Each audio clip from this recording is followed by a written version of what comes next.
Hey, hi, hello, and welcome to Ace Trainers, a Pokemon podcast for everyone except super nerds. My name is Tom, and I'm joined by Matt today. Hey, Tom. It's good to see you, buddy. It's so weird.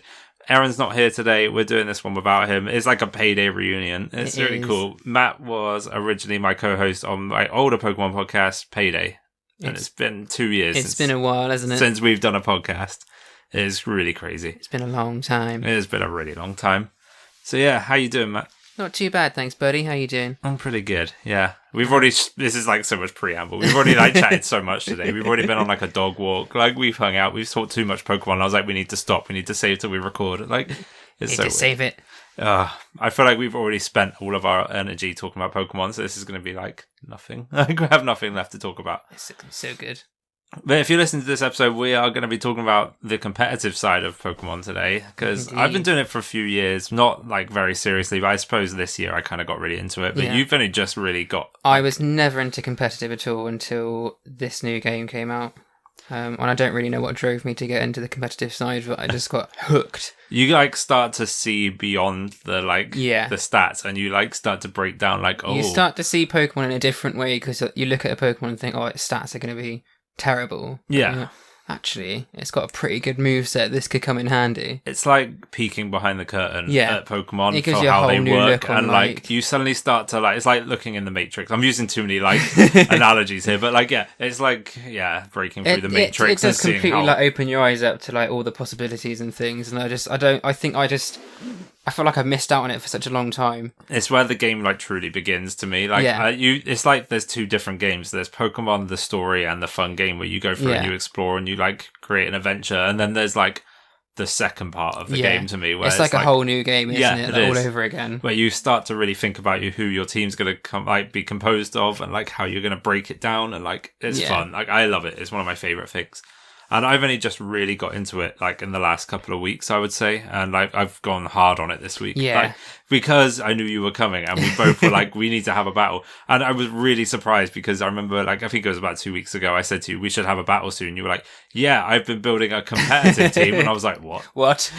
I was you don't do this. Wait a minute. Like, because I don't want to sound like a dick. I really don't. But I would say for the most part, when I battle people, I kind of try to go a bit easy. Yeah. Because I'm like, I know this game really well. I know I've like these Pokemon are like EV trained. I've modified them, and like people aren't necessarily doing that. Yeah, like when I fight against Freya or like I think all of my teams beforehand when we've battled, they've never been EV trained. They've possibly been like hyper trained, like these bottle caps, that kind of stuff. Perhaps like had their natures changed, but I've never EV trained before. I swear I'm not trying to sound like a smug person, but I met Nimona and then she was like, oh, I'm going to start again with you and I'm going to take it easy on you for a while. I was kind of like, is this how I fight people? Like, I don't like, because I don't want to like kill people's enjoyment of a game by just wiping the floor, because there's like it sounds so smug. I swear I'm not trying to sound like this, but you know what I mean, right? Yeah. Like, you're like, I have a dynamite strategy here that would like decimate this team, and I just don't want to do that because it's not fun for anyone. Like, I still feel like if we had a battle, you probably wipe the floor with me because I'm so new to this, like the movesets and stuff. I'm gonna go all out on you for a battle, and we'll see, because at least then you'll be like, oh shit, like it will give you like, and I feel like you should do the same as well.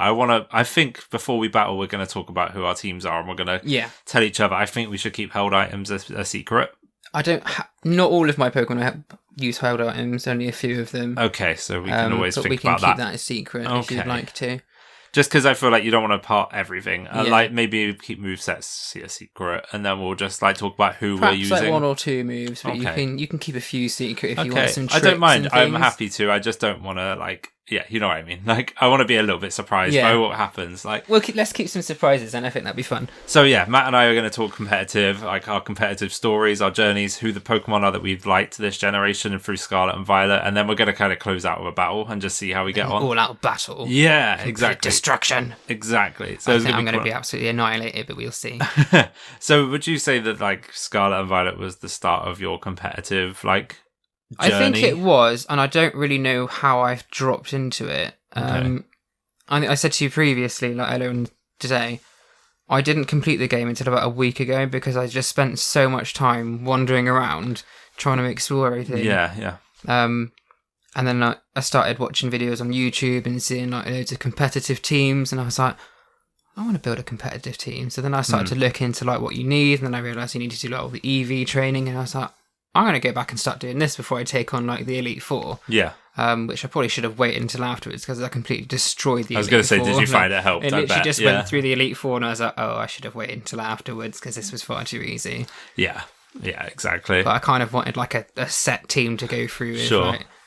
So I think my earliest introduction to like competitive started in about 2013, I want to say. A long time ago. So when X and Y came out, and I realised that they called it super training back then. Yeah. Do you remember where you had this game where you kicked a football and like it was when I first really discovered like EVs, and like I was like, oh, okay, so like these points work towards this graph that you can see if you press a certain button on your stat screen, and I was like, what the fuck? I had absolutely no idea what that was until like Sword and Shield. It's not something that I even looked into or even considered. Well, you don't need to. That's the thing. It's for the nerds. That, and then when I looked into like doing it in, not to do it in Sword and Shield, but looked into like how to do it, I was like, this is far too complicated. I can't be bothered with this. I'm just going to like hyper train him, and that's going to be my thing. Yeah, yeah. But yeah, this game, they make it so much more easy for you to do. Yeah, they do. It's gotten easier and easier, and like I think X and Y was the start of making it easier because it took a while, but that was how I EV trained all my Pokemon, was just doing that mini game over and over again. It was easy enough to do. You could zone out, and like it got easier the more you did it. So it was one of those where I just like kept progressing through that. And I think you got 8 EVs for every single one you did. So it took a while. Yeah. Like each Pokemon would take about an hour or two. But it was fine. Like it was the best thing I had. Yeah. Had I known about horde encounters in that game and how much easier it could have been, I probably would have done that. But it was fun just to kind of do that. And that was when I realised, I was like, I remember talking to like one of our friends, Joe, years ago about it, because we were both playing X and Y, and I was like, oh, so did you know that like your Pokemon have EVs, which they gain from defeating wild Pokemon? He was like, what the hell? And I was like, yeah, so like you could take your Charizard, for example, and you could like spec it and make it like min-max it basically and make it the best. And he was like, oh, so you would put like loads of points in its defense because its defense is low. And I was like, no, you put it in its speed and attack so it hits faster and like harder. And he was like, oh. And then like I just started slowly looking into like Smogon, the website and stuff like that. And like I never really took it seriously. I never went on online rankings or anything. Probably not until Sword and Shield I really started taking it seriously. I think a lot of people got into it in Sword and Shield. Like they made like it easy, and the fact you could play on your TV. Yeah. Was a big... Being like a big game, like first Pokemon game that was not the first Switch game essentially, but one of the bigger games to come out on the Switch that you can play on your TV. Yeah. I think we all put into like 100 hours plus, didn't we? And I just think a lot more people found it more interesting to do that kind of thing. That was one of the first games I started breeding prolifically. Yeah. For like best stats and whatnot. Yeah. But I think it's just been made more accessible because of that. Yeah. I think, like over time, because back in X and Y, I didn't care about IVs because they were visible. There was no way of seeing your IVs, I don't think. No, there was never a way of seeing them until Sun and Moon. And then you got the judge function, which is what you have now in all the games. So I just didn't care until about Sword and Shield. And then you're suddenly playing on your TV. You've got like, it was easier than ever because I don't know if you ever really experienced this, but if you wanted to take part in an online competition, like a battle competition, in Sword and Shield, you just register and you go in and you do it. Yeah. On the DS era, you used to have to go on the official website, sign up through that. It was really, it was just a couple of extra steps that made it more inaccessible. So it suddenly became very accessible, and I was like, I'm going to get into this. I'm going to be really good at this, and I did. I remember trying to get into it. I was never any good, but like, learn over time. Yeah. And you just start to sort of discover teams, and like you start looking into like who the people at the world championships were using, and you're like, oh, okay, I see why they use this now.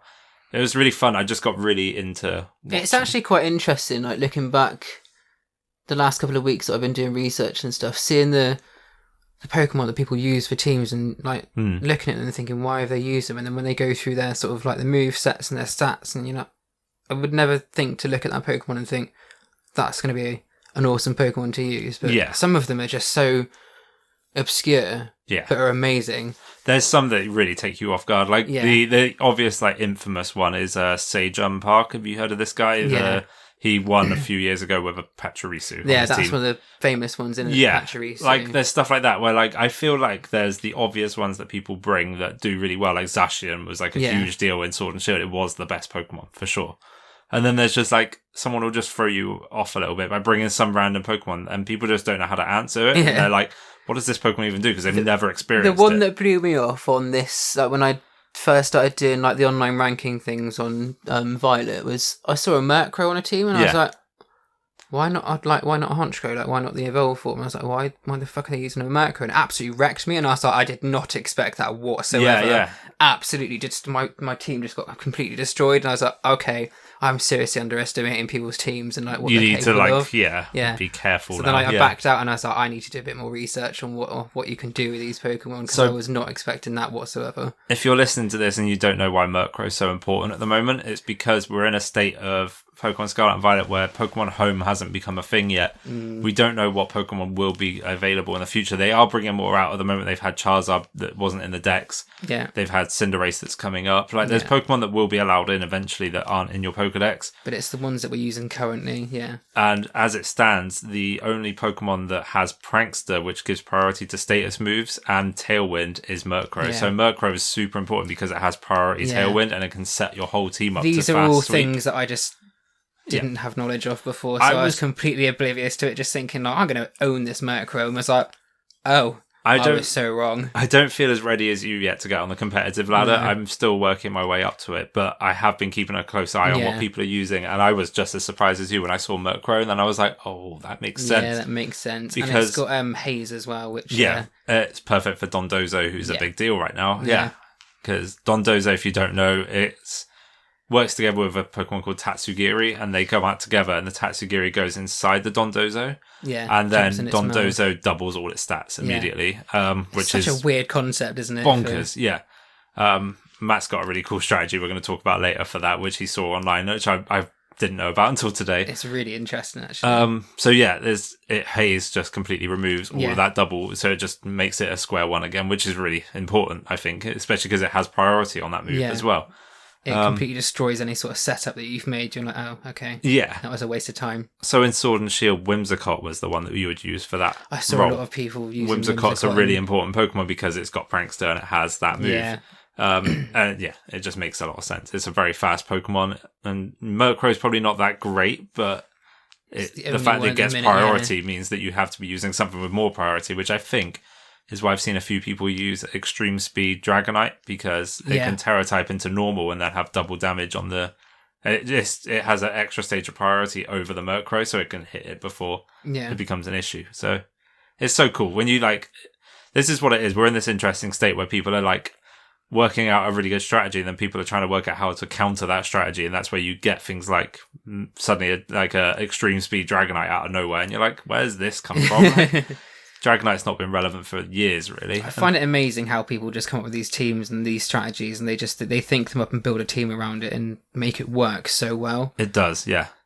So what was this one that you were telling me about earlier with Dondozo then? So it was, I can't remember his name now. I think you mentioned it earlier. He came up with a strategy of making Tatsugiri hold a poison orb. Yeah. And then sending in Tatsugiri and Annihilate, and making Tatsugiri use... I can't remember the name of the move now, but it survives on 1 HP. Oh, Endure. Endure, yeah. So it makes him use Endure.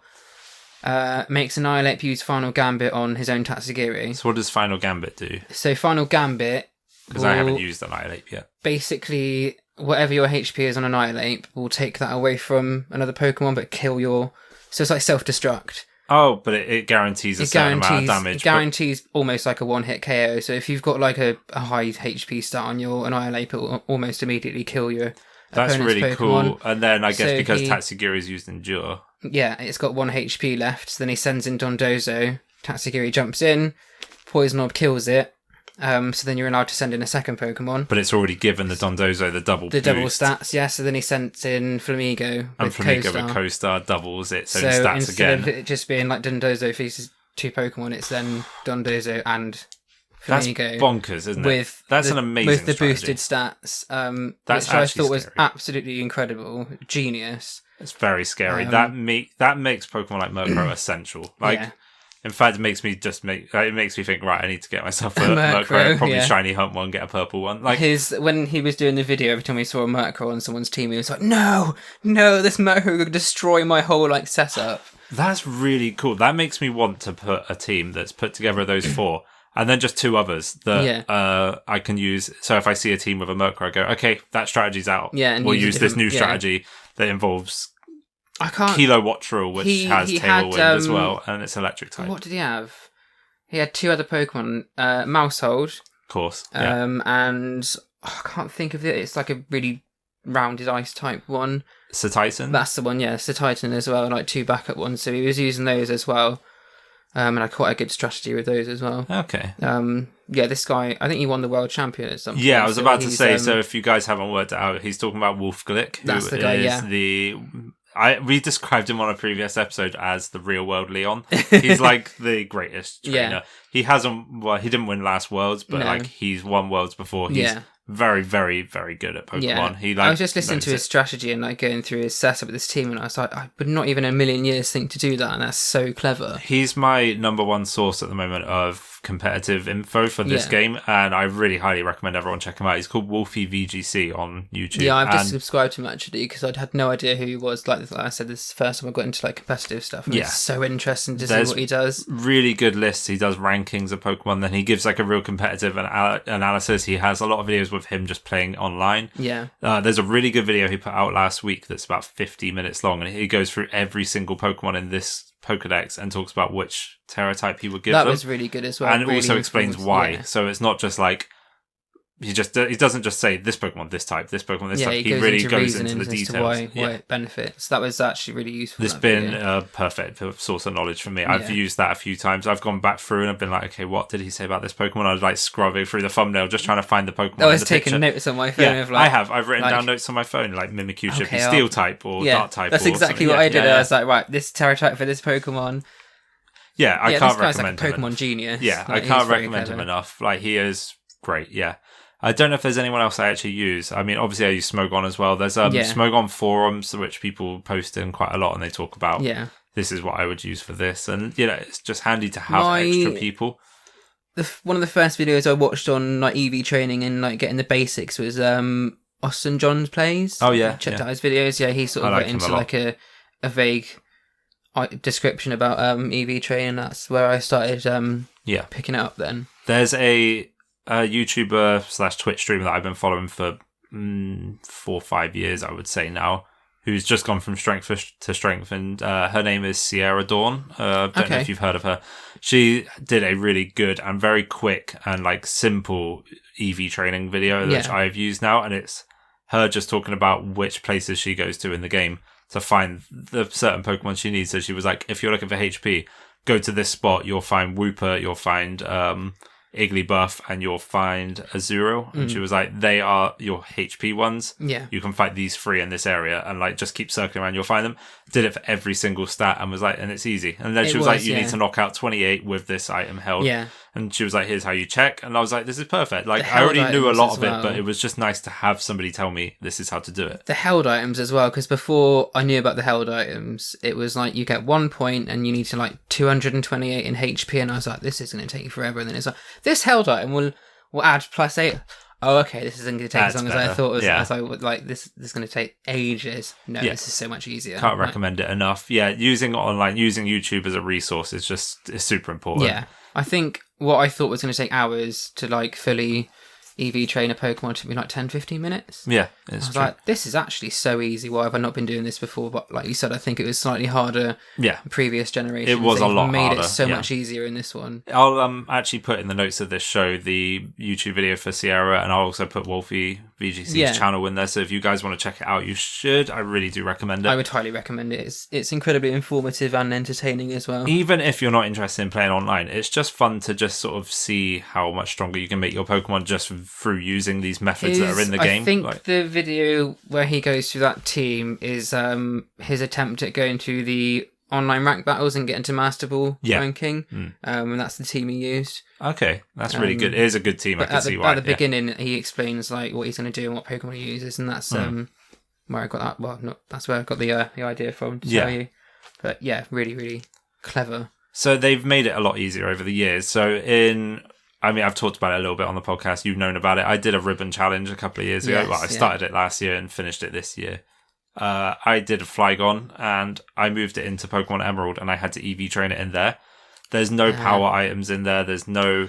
You can use the med. So what people might not know is that back in the original games, you could only use 10 protein or something. Yeah. It would only give 100 EVs to a stat. And then you had to do it the old-fashioned way. In these new games, you can just, from Sword and Shield onwards, you could just feed them 26 and it maxes out a stat immediately. So it's so quick and easy. It's expensive. Expensive, yeah. It's gotten harder in this game than it was in Sword and Shield. Sorry to jump in. When did EV training first, Gen 3 was where it was officially a thing. Because could you do it in Gen 2, but you wouldn't really be able to see the benefits? I can't speak with much confidence, but I know that it was done differently. Yeah. The EV training we know today wasn't a thing in Gen 2. There was if I remember correctly, it's been a long time since I played Gen 2, the proper Gen 2, when you won a battle, you used to see a screen of stats that you would... I think that was only when you level up, and I don't think that's changed much nowadays. You still get the same sort of stat increases. So Gen 3 was when it sort of became... It's where the game of Pokemon that we know it started, really. I would argue. Yeah. I had to do it the old-fashioned way, which was using an app on my phone, which is a tally counter, and every time I knocked out a Pokemon... Press 1. Yeah, that was it. Till you did 252. Yeah, I think this is why I didn't bother for a long time, is because I thought it would be that kind of... It's excruciating, yeah. It's slow. I think like I said before, I looked into it previously and people were like, there's no obvious way to track it. And I was like, there's no way. I'm going to get so clueless and I'm just going to lose track and I'm going to forget and I'm just going to think, I can't be bothered with this. A funny story is, so I did that with... In Gen 3, 8 Pokemon I had to do that with. So EV training 8 Pokemon in... turned out that I had somehow messed up and the Latios I thought I had EV train turned out I never had any EVs on it. I was trying to do the battle tower and I was getting nowhere with Latios, and I was like, why is everyone telling me to use this Pokemon? I'm not getting anywhere. And I was like, I'm not using it, so I took it off, and it wasn't until I moved it into X and Y and then I could see the stats, and you're like, I realised it hadn't been. Is there no way to see the stats on the... No. That's you can't see their me. EVs until Gen 6. That's insane to me. I think that's probably why I've not bothered. Yeah, it hasn't been accessible until the last 10 years. Well, 9 years, really. That's mad. I had no idea that Latios... So you're basically doing it, but it's all hidden. It's you have to just go on blind faith. Yeah, it's like weird religion. Yeah, you have to, you believe the numbers are there and that they're working in your favour. I just wouldn't trust myself to do that, because I know I'd do something like that. I'd completely mess up, or I'd give it stats and...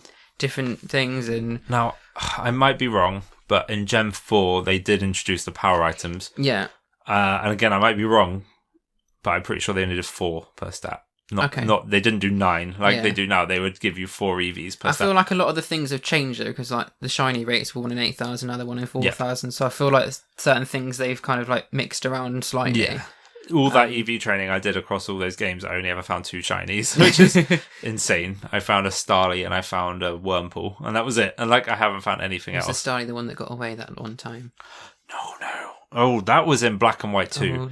That was a Zubat. And that wasn't even EV training. I was just getting through the story because I thought I would make a little adventure out of this ribbon challenge. So I decided to play through the games before I got to the end. Oh, I know this story. Yeah. And it was a bit where I was in... So in Black and White 2, there's a part where you go to the sewers and you have to go with your rival and you have to try and get to the end.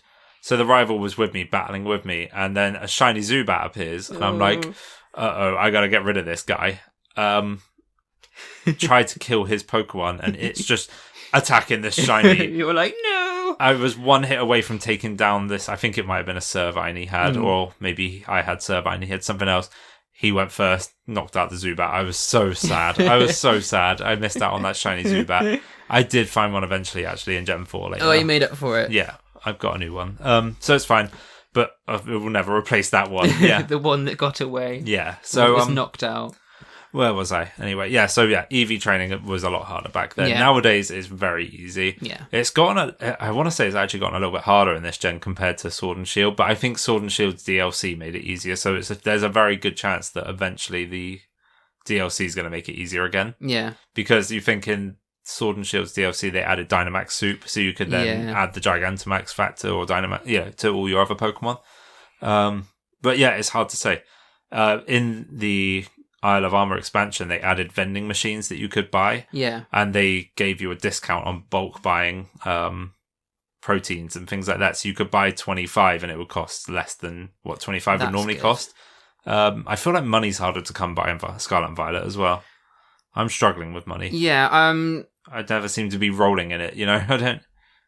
As soon as I seem to get some, it seems to disappear because I'm buying like bottle caps and. I think that's part of it for me. I'm trying to buy stuff. Yeah. I think it is in a way. I think the easiest way at the minute is to go through raids and just hope that you get some decent like drops, like nuggets and star pieces, that kind of stuff. Which is good, but when you're trying to EV train a Pokemon, it costs.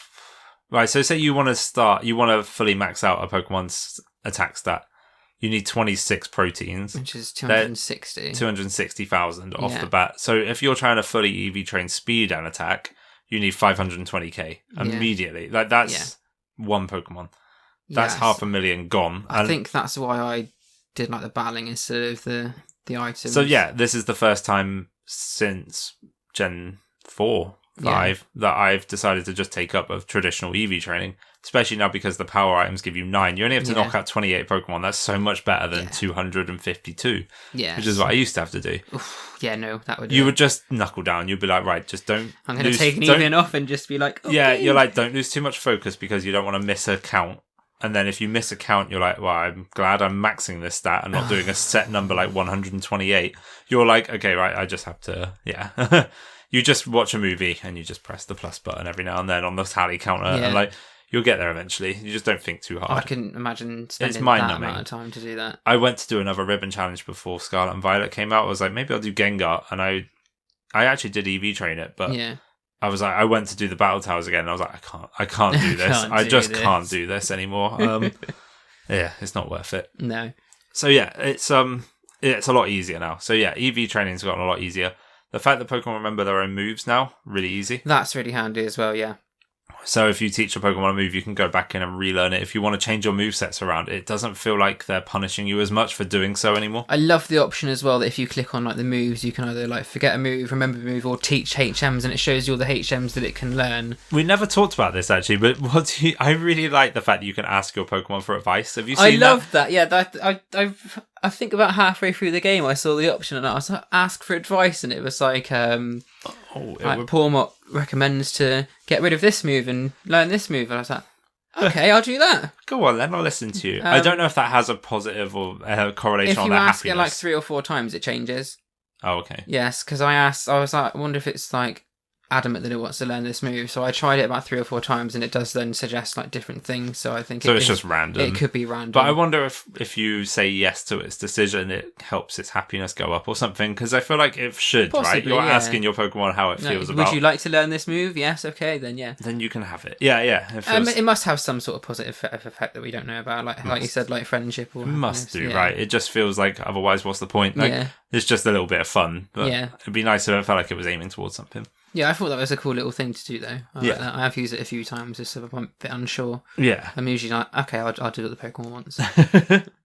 So it's cool. We can now EV train fairly quickly. It really doesn't take long. I EV trained 2 Pokemon this morning before 9 o'clock in the morning. It's doable. Like, it took me an hour, and I EV trained 2 Pokemon fully, and that was easy enough. So when you EV train Pokemon, do you look up what stats people suggest, or do you do what you think's best? Typically I do. I go on Smogon. I see so one of the Pokemon on my team that I EV trained this morning was Grimmsnarl. Right. And I was like, okay, I know Grimmsnarl was a big deal back in Sword and Shield. What were people using back in Sword and Shield? And I looked at what the sort of moveset I wanted to use, and I found an EV spread, and I was like, cool, you're using max HP, max special defense, I want to say. I was like, cool, I know what to do. So I went in and I just did that, and then I used feathers, well, the wings, the muscle wing, the resistance. Yeah, they do like one. They give you 1 EV for each one. So I just filled in the last 6 EVs that I needed on. Yeah. So that's really handy to do, actually, isn't it? Yeah. I feel just a few things. Just to sprinkle in. In fact, you can do that as well. So say one of your Pokemon wants 48 EVs in a certain stat, you could get 4 of the like proteins and then just use 8 muscle wings. Yeah. And it's like, that's fine. It's less costly. I've done that a couple of times just to fill in some blanks. Annihilate, because that's one of the ones I wasn't sure what stats to do. Yeah.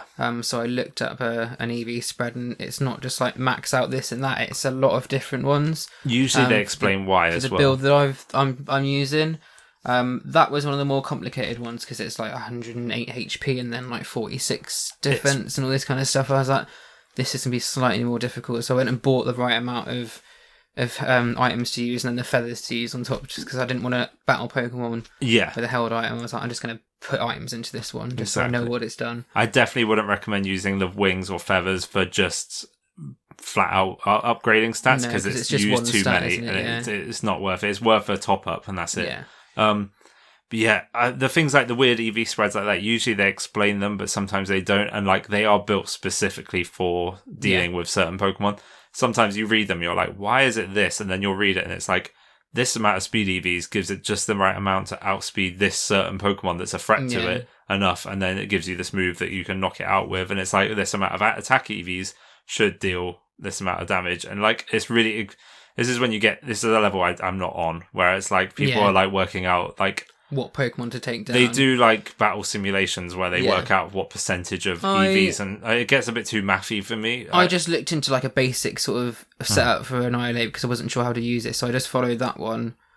That was one of the more complicated ones that I've done, but the rest of them I just sort of Googled like a rough idea of what to do. Yeah, I think it's easier. One or two of them I've just sort of, I've not even looked, I've just tried to see if I can do an EV thing on my own with no advice and see if it works. Yeah. And I guess we'll find out later on. We'll whether I've succeeded or completely failed. Yeah, exactly. Yeah. So it should be good though. I mean, so what else is there? So IVs are now actually easier than ever. So in Gen 7 Sun and Moon, they introduced bottle caps. Yes, yeah. Super rare to get in Gen 7. They were really hard. And gold bottle caps, which were like, you just couldn't find them in that game. I think, you got one if you bought the strategy guide. There was a code in there for one gold bottle cap. Okay. And that's how scarce they were. Yeah. You had like a 0.1% chance of fishing one up in a fishing spot. Like, they were like that. Yeah.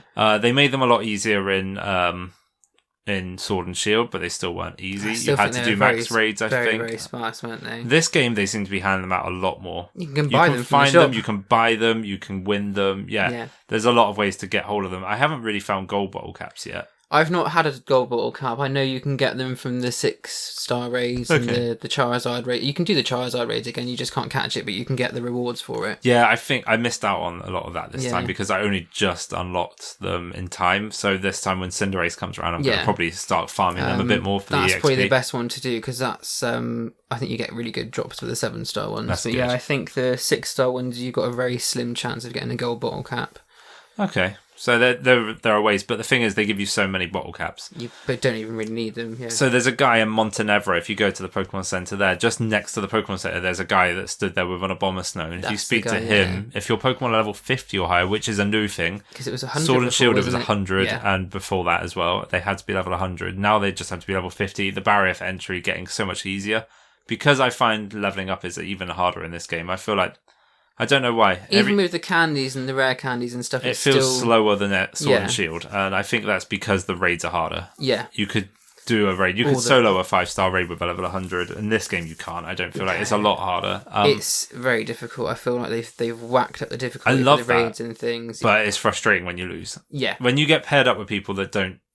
When they bring the wrong type or something like that, and you lose. I've been in a few where I've been doing really, really well, and then a person will get knocked out and it just the timer just drops and you get really punished for getting knocked out. Like we were doing so good and then like 2 seconds later we've got 10 seconds left and it's like there's actually a really good, and I need to plug another YouTuber / podcast, and one of my favorite podcasts, It's Super Effective. The host of that, Steve, he his channel, which is PKMN Cast, or It's Super Effective on YouTube.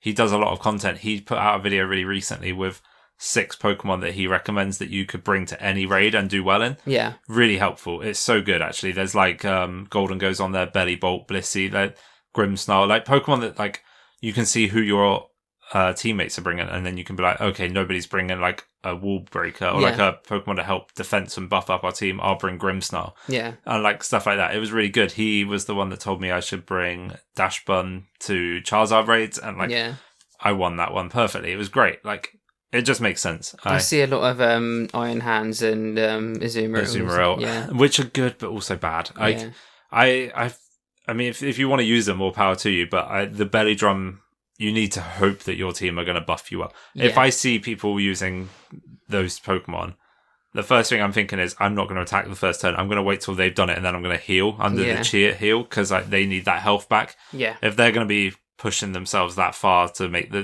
knock out the raid boss, you need to I think sometimes support them. It works. It depends what boss it is, because I've seen it before where you go in like 3 or 4 turns and all of a sudden it's like the HP bar is almost empty. Yeah. And sometimes we'll go in and it's just they completely fail. It's high risk, high reward. Yeah. It either works instantly or it doesn't at all. Yeah. So anyway, we get bottle caps from there. We speak to that guy and you give him bottle caps. You can then max the IVs out on your Pokemon, which is great. So good.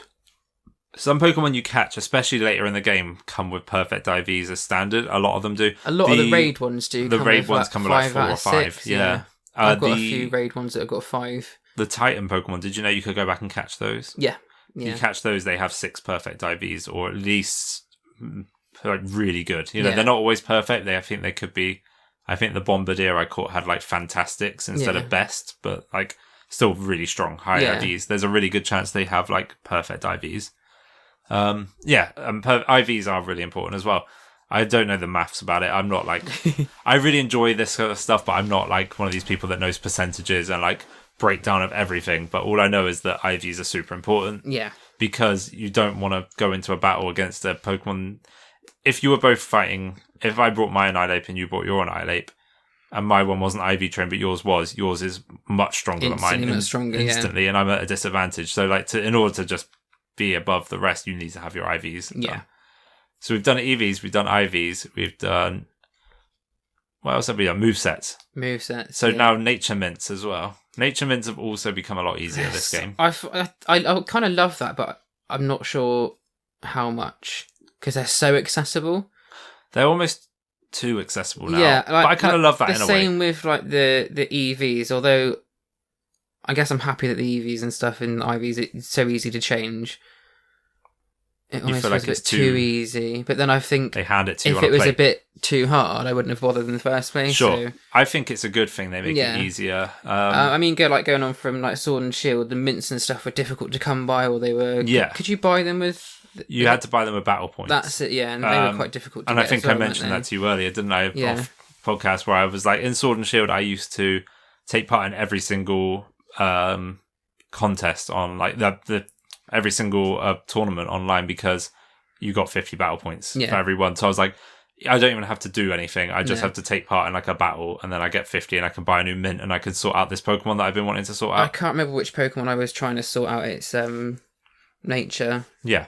On Sword and Shield, and it took me ages to get a mint, and I thought I'm not going to bother with any other ones. I'll just try and so you can get them from just doing the battle tower initially, but then after that you only get like 1 or 2 battle points per fight. So you have to do like 50 fights or like 25 minimum. That's a lot of battling just to get a bottle cap at the end, a mint at the end. Scarlet and Violet, you just find mints on the floor. They're just around, yeah. I remember thinking that in Legends Arceus, because you can find them fairly easily there, and I was like, wow, they're just giving these out now. Yeah. And I'm like, wow, they are giving these out. But I love that, because like... Especially Area Zero, like, I've found so many down there. Because we talked about this earlier, how in the older games, you would get through the game with your starter, you would go through all the way to the Elite Four, you would finish the game, you'd be like, all right, let's have a look at this competitive. And it's like, oh, yes, you know that, like, Charizard that you went through the whole game with? It's terrible. It's terrible. It's trash. Its EVs are skewed. Like, it's got really bad IVs. Like, it's got, like, everything's wrong. You can't do anything about that. You have to start all over again. Let's breed you a new one. And now you have to use this IV calculator to work out. Yeah.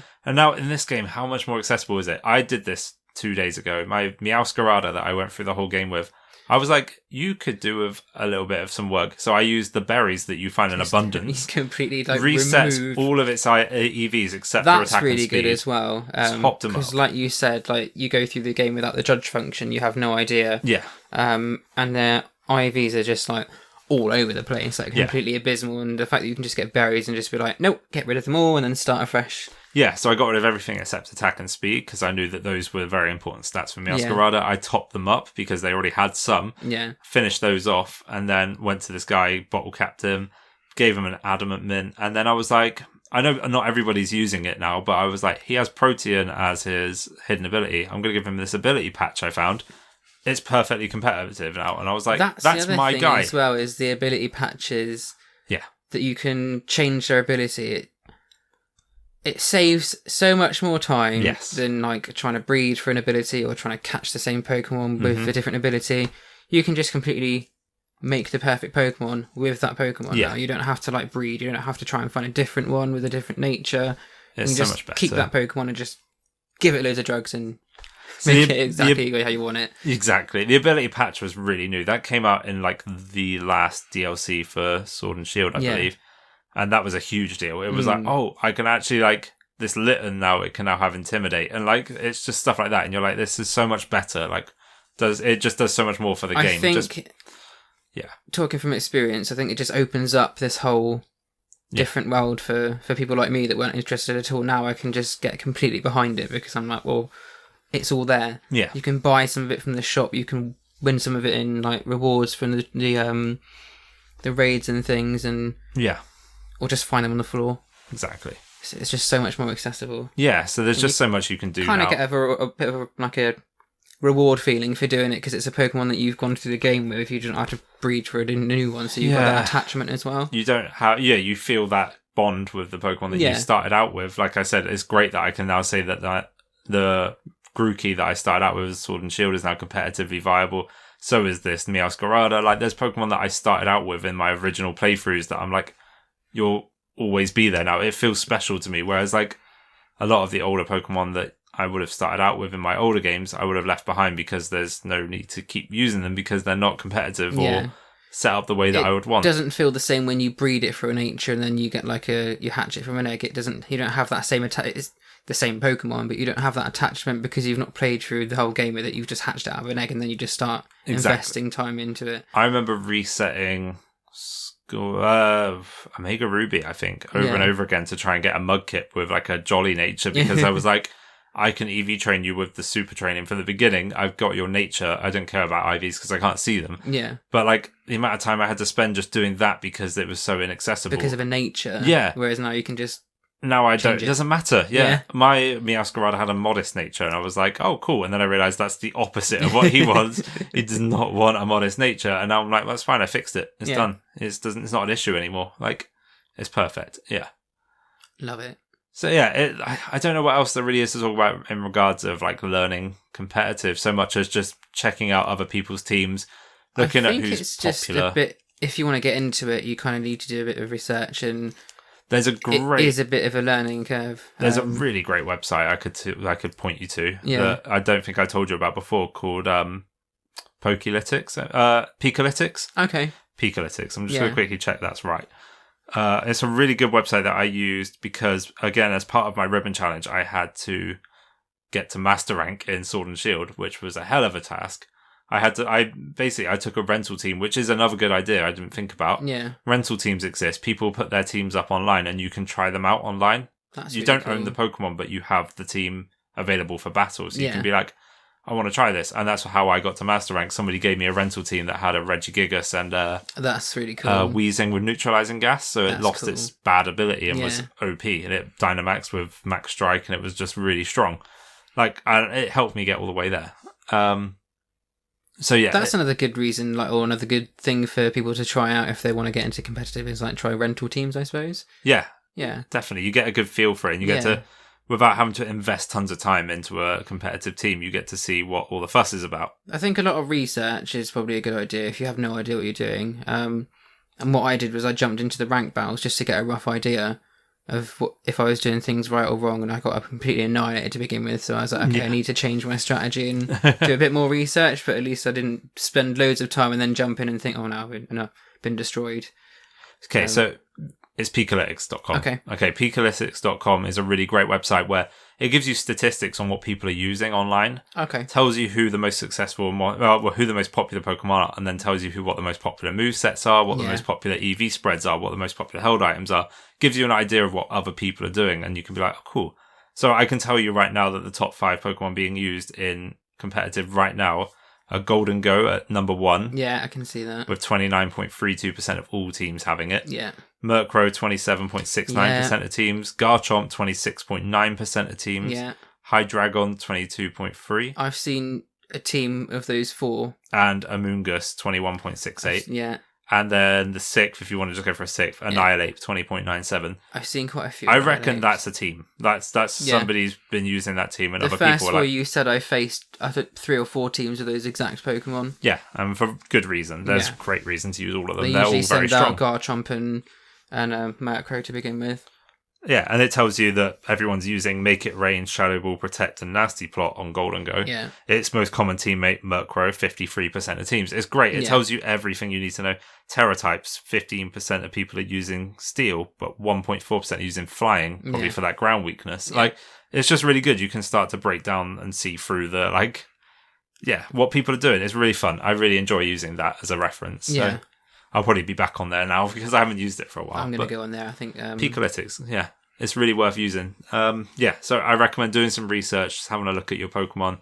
Think about some of your favourites, but also be prepared to say goodbye to some of your favourites because sometimes your favourite Pokemon isn't the best Pokemon to use. It doesn't even necessarily matter about like what their base stats are either, like we were talking about earlier. Some Pokemon have got, not on paper, their base stats look terrible, but actually they perform a lot better than you think they would. Yeah, well, in Murkrow, competitive for teams. example. Yeah. Or like I think Mousehold's like base stats aren't the best. They're not amazing. It's got a good speed stat, but that's about it. It's actually a lot better than I thought it would ever be. Yeah. Like seeing teams being used with Mousehold, and like, actually this is underrated. This Pokemon. It is. Yeah. Yeah. Right, so should we have a little chat about our own teams, and we'll talk about the Pokemon we're going to be using in our fight together. Go on then. We'll talk about it. You want me to start? Yeah. So what's your first Pokemon on your team? Okay, so I'm going to go on my team now, and we'll talk about it. Right. So the first Pokemon on my team is the only one on my team with a nickname. You nicknamed it? I only this one. Yeah. Okay, so the Pokemon that I find like... Okay, so the ones that I'm like, these are my like team, like my official team. Your official team. I give nicknames to, so... I have a Mimikyu called SBO. I have an Ice Cube named Scout. I knew you'd get an Ice Cube. Yeah. And now I've got Mousehold, who I actually have 2 now, and I can't decide which one I want to use more. I've got one called Union, and then I got another one called Entourage. Love it. This one's Entourage. He is a normal type with a Terra type of Ghost. Oh, that's cool. He holds a clear amulet, so his stats won't be lowered, and he's protected by other... or other Pokemon's abilities. Oh, so his stats won't get lowered, basically. He's protected from stats. Really cool Pokemon. Yeah, I have 2. Union was my original one. He is my attacker. He's got Technician. He uses Population Bomb. He's got U-Turn. He's got Bite. And he's got Tidy Up. Nice. This one's got a completely different moveset, and it's more defensive. And this one's got Super Fang, Follow Me, Encore, and Protect. Oh, savage. And I gave it Friend Guard as an ability, so it reduces damage dealt to allies. So it's a really good supportive Pokemon. In, like, double battles, yeah. Second Pokemon on my list is Palafin. It's a shiny and purple Palafin with the punching glove. It's water type and its Terra type is water. Of course, it's a punching glove. And it has the moves Flip Turn, Jet Punch, Bulk Up, and Drain Punch. Oh, no, thank you. It's got 0 to Hero as its ability, which is its signature move ability. Which, do you remember this one? That's absolutely insane, yeah. So its original base stats aren't that great, are they? No, not overly.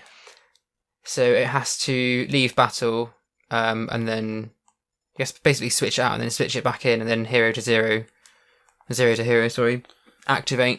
its hero form, and then its stats become insane. It has like ridiculously high. Its attack stats like what 160. That's it, yeah. 160, super high.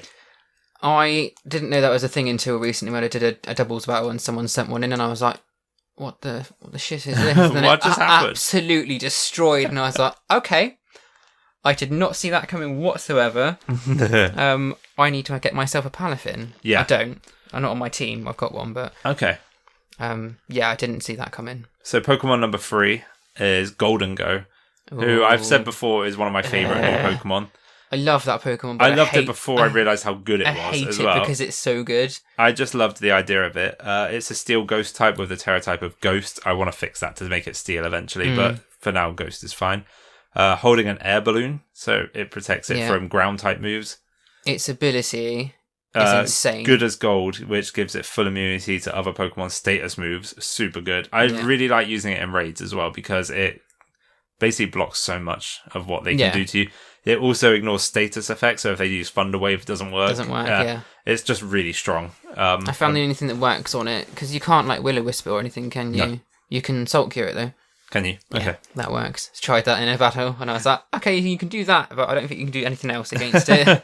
He's pretty good. He's got a very good typing as well, which helps. Yeah, it is a good typing. And it has the moves Nasty Plot, Make It Rain, Recover, and Shadow Ball. Oh, Recover. Ugh. As if trying to wipe that thing out, isn't it? Annoying. There was a whole different strategy I had in mind before, and then today I changed it. Make It Rain is a savage move as well. That's its signature move, isn't it? It is, yeah. So originally what I did have on it was Trick instead of Recover, which swaps your held item with an opponent's, and I had choice specs on it. So my plan was to see one of your physical attackers, aka Annihilate, and switch it and force it into being stuck using Bulk Up. It gains no effect off of the choice specs. That was my plan. But I thought last minute, Air Balloon, why not? Next, I have a Moongus, who is Grass and Poison type with the Terra type Water. Oh, that's cool. Has a Rocky Helmet and has the Regenerator ability, which heals its HP when it's withdrawn from battle. Ew. Has the moves Giga Drain, Toxic, Spore, and Sludge Bomb. Fair. I really like this Pokemon. I've always liked Amoonguss, but I'm really excited to see where this one goes. This one, I struggled with so much trying to get hold of one of these yesterday. I spent an entire day trying to get one, and I only just got one in time, and I'm so relieved I have it. It's Umbreon. It's a Dark type, and it has the Fairy Terra type. Oh, okay. I got this one from Wolfie VGC again. He said that Fairy was the best one for it because it suddenly turns a lot of its weaknesses into resistances. Yeah. Holding a Leftovers. Has the moves Wish, Yawn, Protect, and Terra Blast. And has Inner Focus as an ability. That sounds like it's going to be a pain. And my last Pokemon is Grimmsnarl. It's a Dark and Fairy type with the Steel Terra type. Ew. And it has a Light Clay being held, so it when it uses moves such as Light Screen or Reflect, they last longer. Yeah. So I think they normally last 5 turns. They last 8 turns when you do that. So it's really, really important. Nice. It has Prankster as an ability, so it has priority on its moves, and it has Light Screen, Reflect, Taunt, and Spirit Break. Oh, so he's gonna be like a pain to take down. He's my like your pain in the ass, basically. Yeah. There you go. So that is my team, Matt. A lot more bulky than it used to be. In fact, I'm going to quickly tell the people listening who my original team was going to be, because I did send you my team, and I'll tell you why I changed it. Yeah, go on. So my original team was, bear with me, a lot more offensive. Basically, it was Mousehold, but it was my Union one that had Population Bomb, Bite, U-Turn, etc. Palafin, Golden Go, so they're the same. I Am Valiant, Volcarona, and Screamtail. It was only yesterday that I found out that the Paradox Pokemon aren't actually allowed in online battles, and I felt it would be a bit unfair if I brought 2 of them along to a fight, because they are super good. They are. Screamtail it's not very good offensively, but defensively it's mad. It's got some really high defense stats, so I was OP. Like, I want a bulky wall. Yeah. Had to change that now, which is why I have Grimmsnarl and Umbreon. Nice. But, yeah. So yeah, I've changed it. A lot more defensive this time around, but I haven't looked, like I said, I've not looked a load into competitive yet, so I don't know if this team's good. No. It could be terrible. I have no idea if my team's going to work. I tried to compose of new Pokemon. Okay. See, a lot of mine are old ones on top. Yeah, they're kind of usually like when a new game comes out and they've got like old Pokemon return, I'll usually pick my favourite. So I thought this time around I'm going to go for only new Pokemon, just to sort of like expand my likes and dislikes. Yeah, sure. So the first Pokemon on my team is Glamora. Okay. Which is a Rock and Poison type. Yeah. Its ability is Toxic Debris. So when you hit it scatters poison spikes at the feet of the opposing team when the Pokemon takes damage from physical moves. Nice. That is good. And the moveset that I've got on it is Power Gem, Sludge Bomb, Venoshock, and Energy Ball. Nice. Which is it's been useful. What's that Terra type on it? The Terra type is Rock. Nice. I've not faffed with any Terra types. I've just sort of kept the standard ones, and I don't think I've got any on my team that I've found out while that I've got different Terra types. I got a lot of mine are from raids, the ones that have the different types, because shards are very hard to come by. They're almost impossible. I hope that's something they fix in the future, because it's very difficult right now. I don't have a held item on my Glamora at the minute. I haven't found one that I think works well. Okay. My second Pokemon is Annihilate, which I think is this generation is one of my favourite Pokemon. It is very cool. I absolutely love it. I mean, that kind of goes with you because I've known you for our entire lives. We've been friends forever. You're a huge fan of Gen 1 Pokemon. Yeah. So to take a Gen 1 Pokemon and make it a ghost type is like, to take it's a built Gen for 1 you. Pokemon, kill it, and make it a ghost. That's made for you. Like, it's perfect for you. Yeah. Absolutely love it.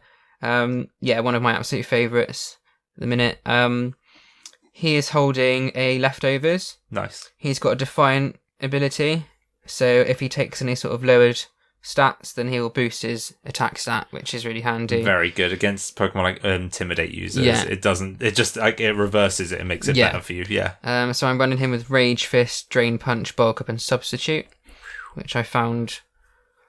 Substitute wasn't on the recommended one. Okay. I don't know if I'm going to keep it. I'm kind of still playing with the idea. Yeah. But it's been fun. Okay. My third one is Tinkerton. Yeah. Which I absolutely love. An amazing Pokemon. I like Tinkerton. I changed its ability because originally it had is it Own Tempo? Yeah. Didn't like that, so I changed it to Mold Breaker. Makes more sense. Yeah. Ignores abilities. Yeah. Yeah. Super handy. So I've got Gigaton Hammer, which is its signature move, which is super strong. Yeah. I've got Knockoff, Stealth Rock, and Foul Play. Nice. Pretty which good. have come in handy with good spread. Some teams I've fought against. Yeah. My fourth is Gargknuckle, the Minecraft house, with Purifying Salt, so protects it from status conditions and half damage taken from ghost type moves. That is very good. Which is handy, and he's naturally quite bulky anyway, so he's quite cool. I'm running him with Salt Cure, Body Press, Iron Defense, and Recover, which has kept me going quite a while. Sounds bulky. Yeah. He's a tanky boy. Number 5 on my list is Ceruledge, another one of my favourites. Another ghost. Another purple ghosty boy. He's got Fire Flash for an ability, so he basically absorbs fire type moves and it raises its fire type attacks, which is super handy because I'm running it with Bitterblade. Nice. Bitterblade's great. Bitterblade, its signature move, so basically get HP back for an attack. Yeah. I'm running him with Shadow Sneak, Sword Dance, and one move that I'm going to keep a secret from you. Oh. Yeah. Okay, I'm interested. You'll probably like, I'll probably play it and you'll be like, I saw that coming, but I'm actually trying to think now what it could be. I don't know what it could be though.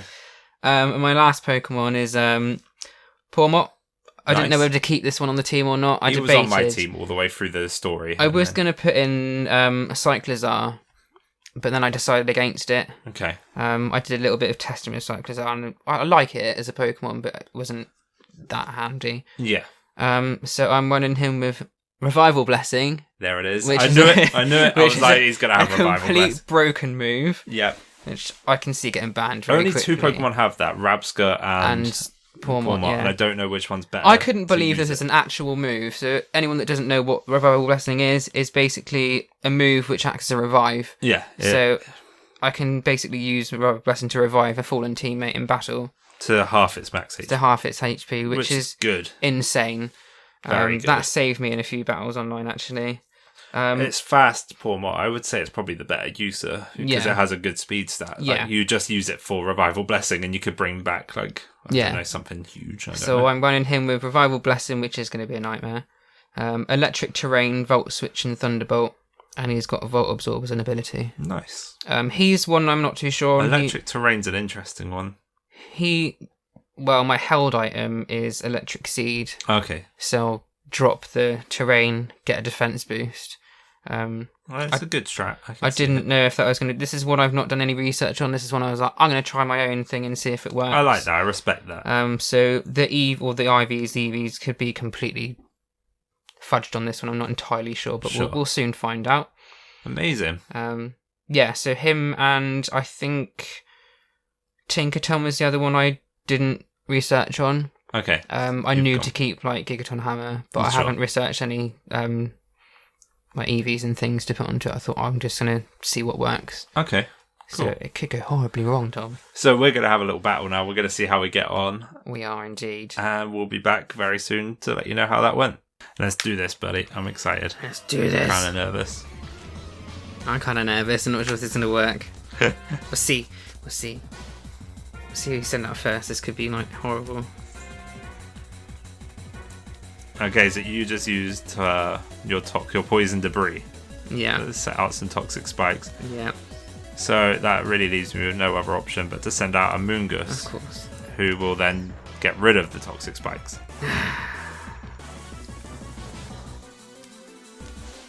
Aaron's trying to cool me right now as if he doesn't know we're doing a podcast. He's so jealous. He's so jelly. I was waiting for that spore. Knew it. Well, what else do you use it for other than maybe toxic? Go away, you. This is the one I sent in my Goldengo. Yeah. This is the one I was not looking forward to. Okay, so it's Goldengo on my side. Getting ready. Using a Make It Rain. Haven't used that in a double battle yet. It hits both Pokemon. It's pretty mad. It's insane. I hate it so much. It looks great fighting outside in the school bit, doesn't it? It does. Oh, Tinkerton, wake up, you bitch. Ugh, toxic. Ugh. This guy with the bloody... all the status moves. I love Toxic. Toxic's probably my favourite move. Oh, I've just realised something really annoying, actually. What's that? Terra Blast is a normal type move when it's not Terra Stylized. Yeah. See, I thought the Terra Blast was a move that would run off your type, so it was going to be a Dark type and then a Fairy type when it Terra Stylizes. No, it's only your Terra. Interesting. So when you when you Terra Stylize. I wonder if this is going to pay off or not. That's very interesting.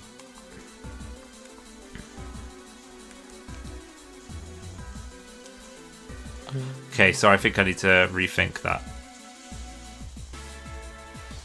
I've never used Palafin's superhero form yet, so this is going to be quite interesting to see. Hate it. I mean, it's amazing, but I hate it. Sure. I faced one a few times, and every time I saw one after the first time, I was like, no, I don't want it.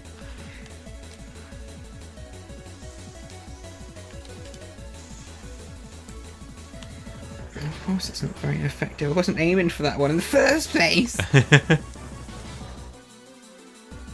And Cerulege goes down to the Toxic. Just a war of attrition. Had to just last out. I like how they kind of celebrate when you win. Like when you beat a Pokemon, they kind of like make a little noise or like cry or like move a little bit. Oh, here it comes. Here it comes. Here it comes. Time to Terra Stylize, baby. Terra Stylizing my Umbreon into the Fairy type. Here he is. Little fairy wings. Umbreon's a great Pokemon. I had this dream when I was really young. Like, I had an Umbreon. Oh, do you know what? I was fully expecting you to go in on a close combat on Umbreon, and I was like, I better Terra Stylize now before it's too late. Yes! You took down Palafin before it even did anything useful. Oh, I'm man. so pleased about that. That's fine. I'm amazed Tinkertonk survived that hit, actually. When I've played in like online battles, it's instant like one hit KO, so I just wanted to get it off the field immediately. I just wanted it to go away. Well, I don't blame you. You're actually doing very, very well.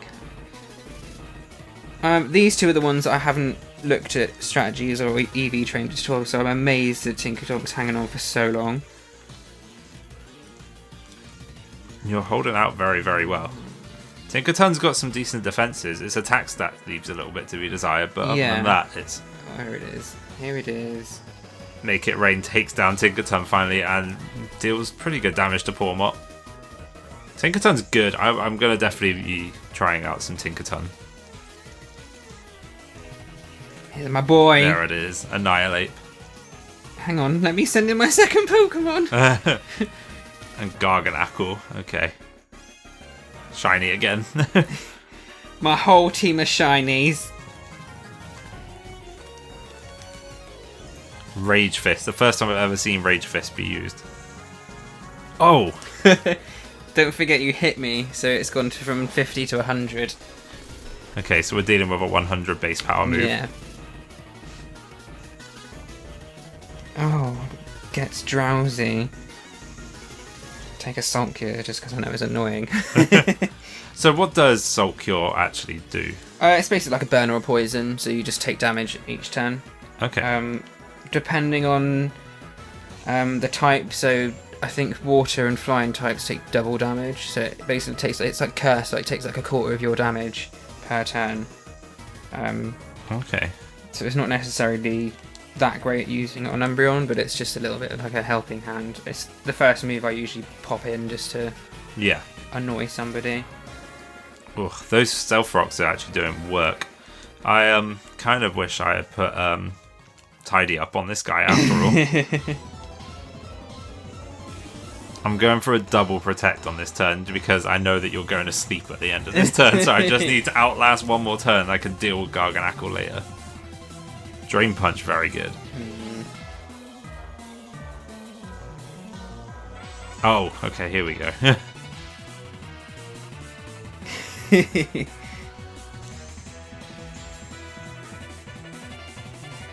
I can see why Annihilate's such a threat now. I think this is the one that I did the most research on, like the really fiddly stats, and I'll show you the stat build afterwards. Okay. It doesn't, looking at it, doesn't make sense to me, but it seems to work really, really well. Sure. For some reason. I don't know why it works so well. No! Quick Claw. Oh, Quick Claw coming in clutch. I had you then. I was like, I've got him now. He's screwed, is what I was just thinking to myself. And then you managed to break through. The Quick Claw is... I didn't know what else to put on it, and I just thought sometimes you just need to sort of take that chance. Oh, damn. And Garganacl's immune to Yawn. It doesn't take... I think you might have beaten me, it man. doesn't take status effects. I genuinely think you might have beaten me. What are you down to now? I think 2. Ooh. Could be close. Are you on your last 2? I've still got Palm up with like Oh, sure. 20 HP. I'm on my last 2, so... Oh, but it's this guy. It's anyone's game. That really did come in clutch, that Quick Claw. I was about to encore you and get you locked into using Iron Defense, and then I was just I've been stuck in that from a mouse hole before, and I was like, I'm just gonna chance like an attack and see if it does anything. Yeah. And luckily, my Quick Claw came in clutch. It really did. I considered using Super Fang and just knocking down half his health off the bat, but it didn't seem to do much. No.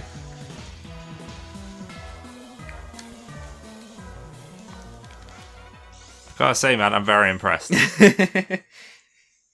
I'm very, very impressed. This is going a lot better than I thought it would, actually. Is this your last 2? Yeah. So I just need to hold up the Salt Cure now. Yeah, kinda. Although you've got Wish on... I do. Yeah, so you And can Giga Drain as Yeah. well. And I've also got Drain Punch and Recover. Oh. So it could be a long match. Yeah. So Garganacl can't be statused at all? I don't believe so. Uh-oh. Oof. Could be close, dude. It could, I just don't know. You were very good to get rid of Mamungus when you did, because his last thing I was going to do on him before I took him out was Toxic your Annihilate. Then it was just sitting there protecting and wishing, basically, till you went down. Okay, we're down to our last Pokemon each now. It's Annihilate versus Umbreon, who's Salt Cured, which is not good. I think it's over. I think you're going to hit it once and it's going to go, but we'll see. I thought you might do that. You predicted me, right? Yeah. Fuck. I went for a protect and Matt went for a substitute. I should have seen that coming. Well, if I'm going to go to sleep, I need at least like a turn or 2 to protect. That's my version of protect. Yeah, I get it. Yep. Impressive. Oh, the time ran out and I lost. There's only a 20-minute timer, I forget. Okay. I mean, that's a nice way to end it. Yeah. I feel like you definitely would have won anyway. I was just about to do a Rage Fist. I'm not sure how much damage it would have done. But with a bulk up on top. With a bulk up on top. Luckily, I decided to run my Umbreon more special at the end, so it wasn't doing physical damage to it. It was only doing special, but I need to rethink Terra Blast now, although it did come in handy. I think I need to use Foul Play. Do you know what? I forgot to even Terastallize in that. You didn't try. No, I forgot to Terastallize. So it was you won. You won. I easily won. Impressive. Well done, dude. Well done. Thanks, buddy. I was not expecting that outcome at all. That went so much better than I imagined. Like, it's not like I didn't think you were going to be good or anything. I just Tinkatonk coming clutch at the beginning. I did not expect it to tank so many hits. It did very well. All right, actually, I'm doing it now. I'm getting rid of Terra Blast. I'm teaching my Umbreon Foul Play. It's got a 95 base power, and it's a physical attack, so I'm going to have to change around some of my things to give it a physical attack, investing nature instead. But the user turns the user's target strength against it. The higher the user's attacks, the higher the opponent's attack stat, the greater damage this move inflicts. I've run that on Tinkerton as well. Great for against an ally, for example. Okay, cool.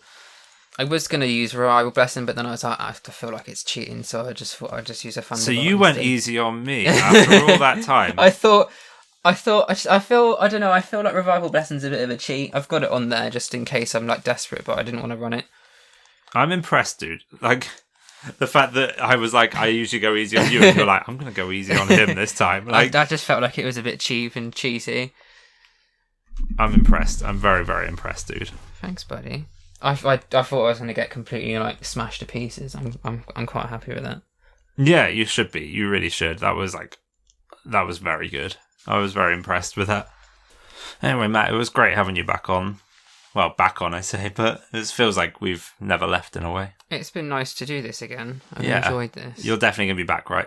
I hope so. Definitely. We'll have you on with Aaron at some point. That'll be cool. Anyway, thank you very much for listening, guys. And we will catch you very soon for the next one. Hopefully catch you again later, guys. See ya. Bye. Bye.